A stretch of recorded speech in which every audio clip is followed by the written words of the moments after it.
Hi guys, may nakakampi akong channel. Hindi dumadalaw sa gold lane o kaya sa XP lane. Lagi lang siyang nangunguha pa siya ng repolyo.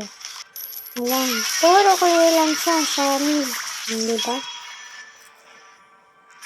Mid lang yan. Uubusin niya hanggang ano, maubos niya lahat. Hanggang sa nagkaubusan na lahat. Hindi ba? Ayan, dumalaw na siya sa gold lane. Salamat naman. Nakaramdam. Tapos yan, di ba? Muntik pa siyang mategi dyan. Ayan na naman. Mid lang forever. In ever. Tapos, puro clear lang. Nakabasag ka ng tower. Sige. Salamat, ha? Pero sa mid lang, dapat tulong ka sa akin sa gold lane. Ayan, tumulong siya sa turtle. Siya na naman ng safe. Diba?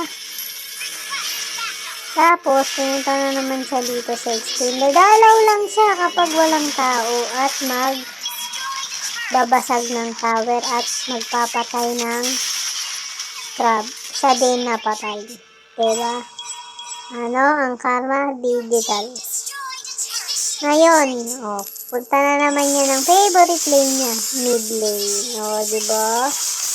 Yan na naman siya si mid. Puro mid na lang. Yan. Buti tumulong ka na sa turtle, ha? Ba't ko alin mo yung blue?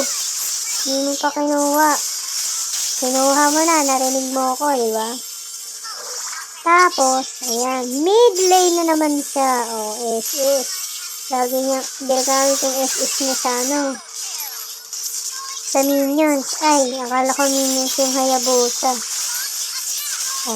Tapos, yan.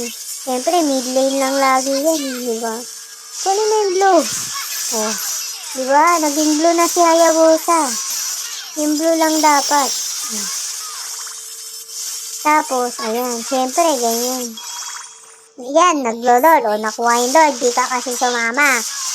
Inend mo, buti naman inend mo. Kundi dahil sa'yo, diba? Ang galing mo talaga, Changge. Ang galing-galing mo.